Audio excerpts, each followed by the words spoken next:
Yo, what's happening, everyone? Welcome in. Here it is, another episode of Snaps. Your favorite college football podcast, right behind all of the shows that this man does. Cole Cubelic, host of the number one local mid-market morning sports talk show in the entire country, Mac and Cube. Of course, me and Jay Kessler are 9 on that list, hoping to climb. Guys, hit the like button, sub. Okay, let's just dive right in, Cole, because I don't have you for too long. And we're obviously going to talk mainly Alabama Auburn here as we check in preseason. But I want to start with Auburn. It's been pointed out that look, the year one results and the Brian Harsin and the year one results of Hugh Freeze, at least just like in terms of the quantifiable results, are similar. Record-wise, everything else, right?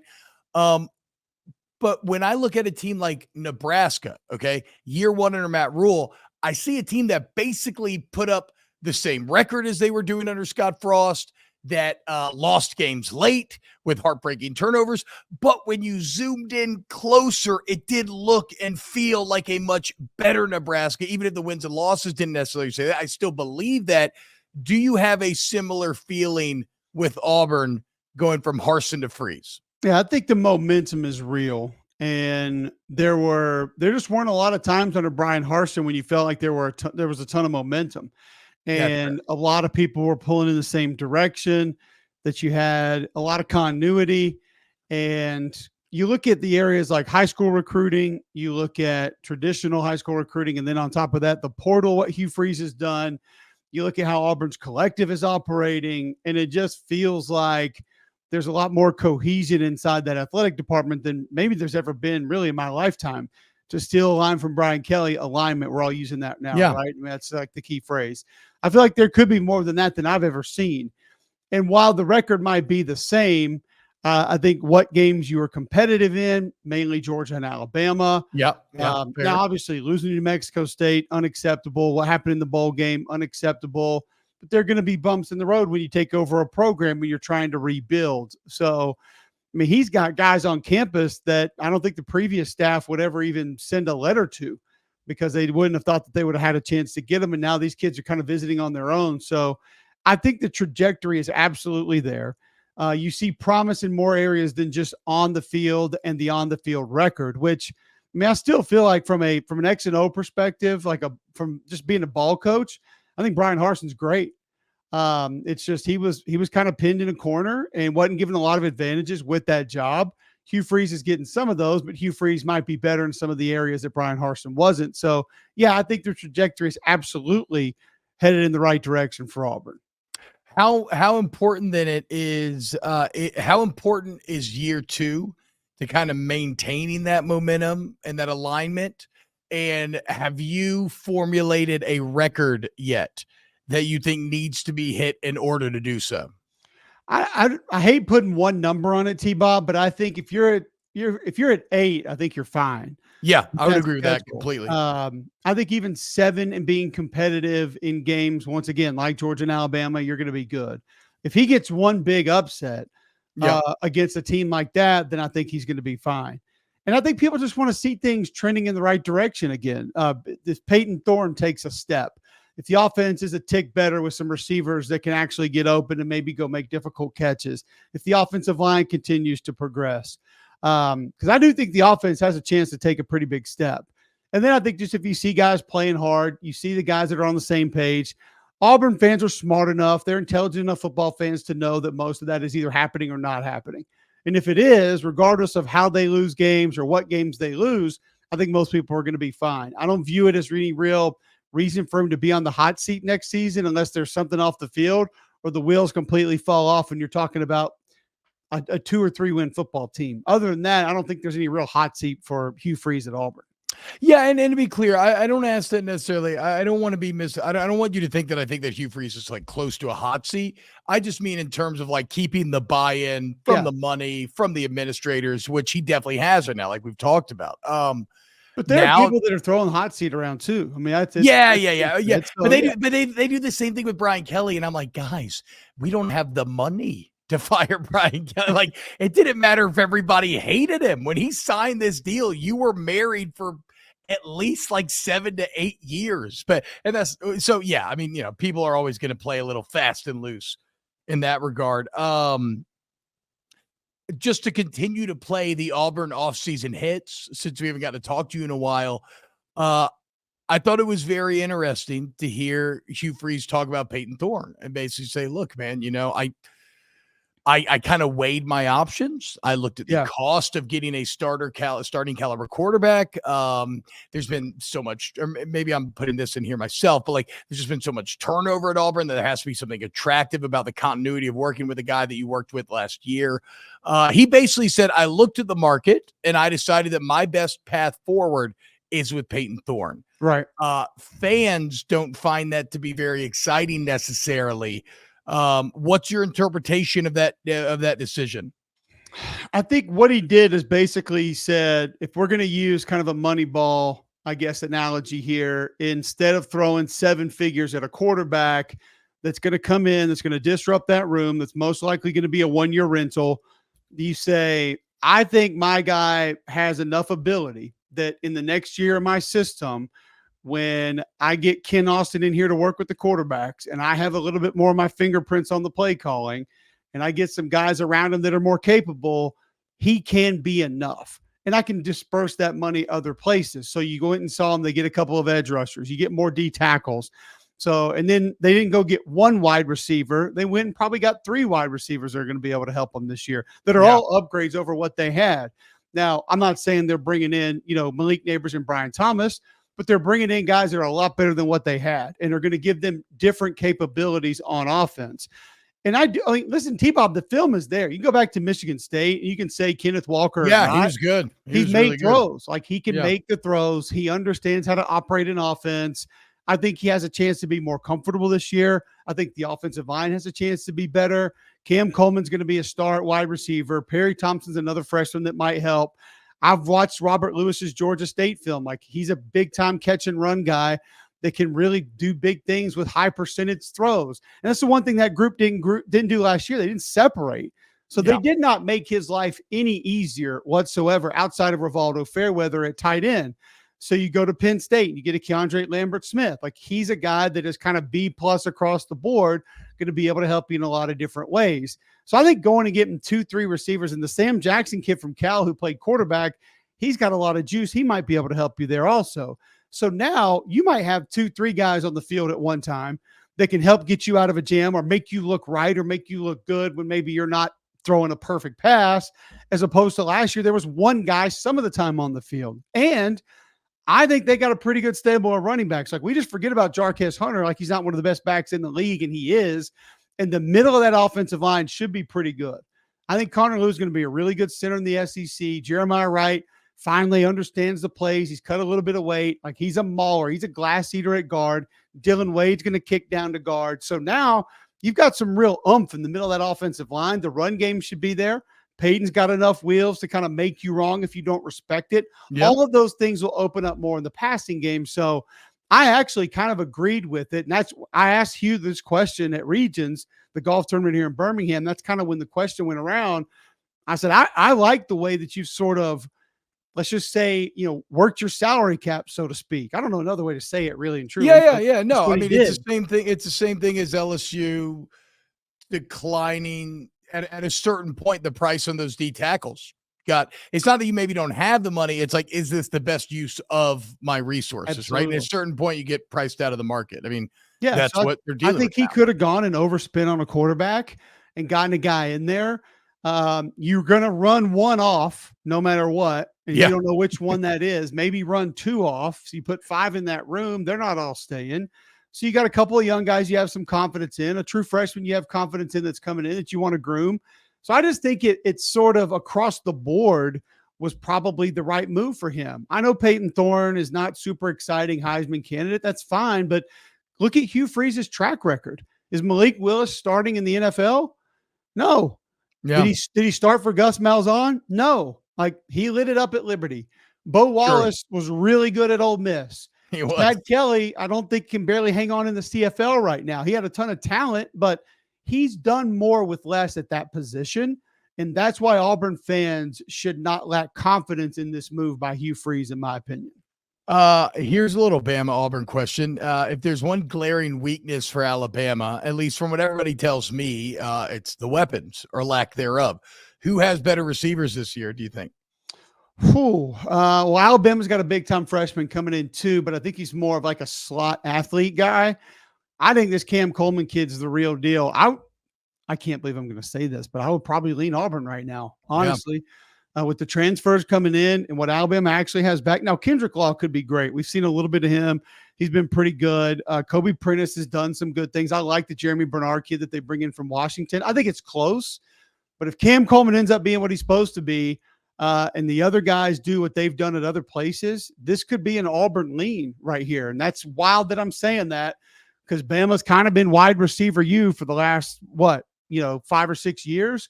So that's kind of crazy to think about, that Auburn actually could take a step ahead of what Alabama has been recently, but the guys are going to all have to live up to their billing if that's even going to be feasible. And then I like Auburn more in the backfield too, honestly. I mean, yeah. Then Haynes and Miller. But again, we haven't seen those two guys at full capacity, so they may end up being better than what we think they are right now. Do you think this is going to be? Do you think when I look at Alabama, and then the thing that I kept going back to with Kalen DeBoer at Washington last year is, I know you had the big three on the outside and you had Penix, and it was exciting. Deep throw, big play football. But in every big game that Washington was in, there was a commitment to running the ball over 30 carries a game a lot of times, right? And so and it felt like that in some weird ways that was almost like the foundation of the offense. And so now it's like, okay, you look and you got Jalen Milroe, you got what should be, I think, a pretty good offensive line. Is this going to be an Alabama team whose identity changes a bit more run first and kind of build off of that with Milroe's athleticism? Maybe. Like I said, those backs look like they're going to be good. I think you have a pretty good tight end room. I'm worried about tackle, to be honest with you. And I know Caden Proctor comes back, but TBob, we've played the same position. Could you imagine going an entire offseason with no reps?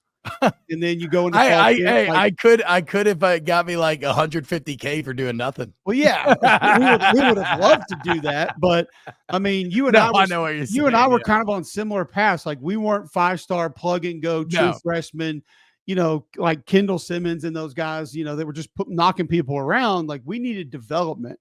And even though he is super talented, I think it proved on the field last year he needs some development. True. So he misses spring ball at Iowa. He misses spring ball at Bama. He had a weight issue when he got to Bama. I think he's going to be one of the starters, but is he going to be a lot better than last year? It's hard for me to just say yes to that. I don't know. And I don't know what the other tackle spot looks like. On top of that, Jalen Milroe is going to have to be more consistent and more accurate to be great in this offense. The capabilities to kind of run around, move around, do different things. And keep in mind, they changed the identity of that offense multiple times last year. I mean, that thing went from a let's run the ball first, okay, we can't, to a shot play offense, to kind of back to all right, let's try to implement some quarterback run, to then just like, let's let the quarterback kind of just do all of this, make his life as easy as possible, and we'll figure it out. So what will the identity be? I know what it's been through Kalen most of the time. You can go back to his days at Fresno State. Like, they had a hammer back there. And then they had Dylan Johnson as that hammer back at Washington. So I think he always wants that. And I think Parker Brailsford in the middle of that offensive line is key, because Booker at one guard and Jaden Roberts at the other guard, they should have a solid foundation right in the middle of that group. So they might be, but they're still going to try to take advantage of how you play them on the outside. And I think Milroe's got a chance to have a big year. It's just he's got to be more consistent, and he's going to have to do it through a lot of intermediate passes. Washington bludgeoned people outside the numbers last year, and people kind of forget that. And a lot of that were quick throws outside based on how you play them. So he's got to be able to hammer those throws out to open everything else up. Okay, this is going to be a random aside, but it popped up in my head in the middle of our discussion, and I have you want to get you on it, because nobody watches as much O-line film as you do in the SEC. And when I look at Ole Miss last year, if there was one separating factor between them and the big boys, at least do it like light casual watching, It felt like the offensive line. They bring in a ton of transfers. I think it might be 5 new starters now. Do you think that Ole Miss has fixed their O-line issue? They're getting close. I mean, I haven't seen them together, so I don't really know, but you're right. And I talked to Lane last year, and I kind of asked him like where inside zone has gone for a while. He's like, we're not that kind of group. Like we can't really move people inside, so we're not going to waste our time trying to be that. So it was a lot more gap scheme, a lot more perimeter run, a lot more quick throws to sort of be an attachment to the run game. This Nate Kalepo kid they're bringing in from Washington, he can play. He's good. He's a really good player. I think he's an upgrade from a talent perspective than what they've had maybe the last 2 years as far as across the board. Julius Below, a little bit, he plays a little bit lighter, but he's a solid technician, a good player. Diego Pounds, massive kid from North Carolina they get in. I've watched his film. I don't know if he's just going to be great right away, but he could be an upgrade over what they've had. And they got a ton of experience back as well. Like Caleb Bourne's played a lot. So I think it's going to be better. We don't know if it's better right now because we haven't seen them operate on the same field as one, but they're doing everything to go that direction and to make that group better than what it has been. And if it is, they've got the backs, they've got the tight ends, quarterbacks, and receivers. Now, if they can push you around a little bit, holy hell, I don't know how you defend it, to be honest with you. Yeah, I mean that's the piece that would I think make them into the true contender and the playoff team that they think they should be this year. Cole, what's the so yesterday for Father's Day, I made myself sloppy joes, 2 pounds of ground beef worth of sloppy joes. I made it after 7 p.m. None of the kids ate it. My wife had 1 sloppy joe. The leftover evidence would dictate that I probably ate 1.75 to 1.85 pounds of sloppy joes last night. I've been fighting for my life all morning long. I woke up at 4:30 this morning just to shit for an hour. I don't know when the next time I'll eat is. What's the most sloppy joes you've ever taken down, or any food like that? Man, now sloppy joe's not going to be a ton because I don't think I've had those since middle school. I fucking love sloppy joes. That was a go-to in middle school. Love those. This is not one of my go-tos anymore. Nothing wrong with them. Don't hate them. My mom would make them, but she would put like she would like chop up celery and put it in there. And I was like, why do you put, no, we don't need the, like, she's like, it has some crunch. And I'm like, no, it's not good. Just keep that out of there. For me, it's pizza or Mexican, one or the other. Yeah. And so, it's basically having to refill the chips every time they come back to the table. Yes. And then going to either some sort of quesadilla or soft grilled chicken tacos, which, you just kind of load up and add everything to those. Wife did pizza last night. She does a homemade pizza from Trader Joe's. It's incredible. I think it's better than any pizza you can order.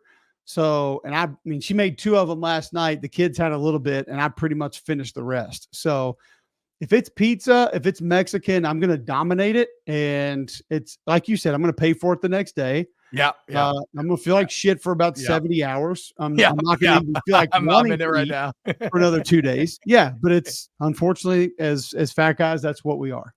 It's just a demon down deep inside me that I try to keep hidden away. But hey, are sloppy joes like a regular go-to for you, or was that just like you thought of it last night? No. It's always my wife, her sloppy joe recipe since college. I've kind of been obsessed with it, and so any like birthday and it's not like it's hard. Just some well-seasoned ground beef. Like I'll give you an example. My mother-in-law, she makes an ice cream pie that is incredible. Yeah. And she crumbles Oreos is another thing that literally just like the family pack of double stuff, like gone. Now that'll make you pay too. I've had a lot of really bad Oreo bathroom visits because I've just basically shot up sugar for like an entire night. So I've got this thing, TBob, that I'll do. You want to talk about being fat. This is like the epitome of fat. I will buy what do you pack? I'll buy a pack of the thins, the Oreo, like double stuffed thins. And then I'll get a pack of the most stuffed Oreos. The mega stuffs. mega stuffs, and I'll take the big cookies off the mega stuffs and I'll make my own with the thin Oreos. No. So it's double stuffed thins and mega stuffs with the thin cookies on them. And I'm gonna tell you what, right now, they are fucking amazing. Oh my I'll God. tell you that. That's so fucking And good. I will dominate Dude. the whole thing. And I have this whole stack of like regular cookies. Don't even want them. Get them out of here. Don't need those. But anyway, she makes an ice cream pie. She crumbles Oreos. That's the crust. Yep. And then it's vanilla ice cream about that thick. And she makes a homemade chocolate sauce that goes on top. It's like a super thick. It's almost like in between icing and chocolate syrup. Oh, And yeah. she makes her homemade whipped cream to go on top of all of Homemade that. whipped cream as well. TBob, I mean, it's like if you want a piece of that, you need to get it before I get into it, because I'm going to go back about 3 times and it's going to be gone. And she makes a giant tray of it, and it does not last more than 2 nights. Like I'll eat half, and then I'll eat the next half, and we're done. Like that's it. Oh, dude, see, that's anytime you're putting the customization of the Oreo cookie. That is true fat kid O-lineman Next level fat at heart, dude. And we appreciate it here on Snap. So thank you so much, man. You're the man, Cole Cubelic. Obviously Mac and Cube is a radio show. You see him all over ESPN, whether it's college football season, UFL season. What's the YouTube channel again, Cole? Sorry about it. Yeah, search Cube Show. We just did our LSU spring review. So coming off spring, looking at LSU, kind of going into the season. Actually found some tape on the JUCO D tackle. I got the names wrong, I think, on the episode, but I can give you an idea of what I saw. You'll be able to get it. Talk about that a little bit. The TV schedule, we mentioned that some. Father's Day, like cool father's memories with hell yeah, for college football and Father's Day. Got some of that going, and that's usually once a week. So we're almost at 10,000 subscribers. We're trying to get there. Nice.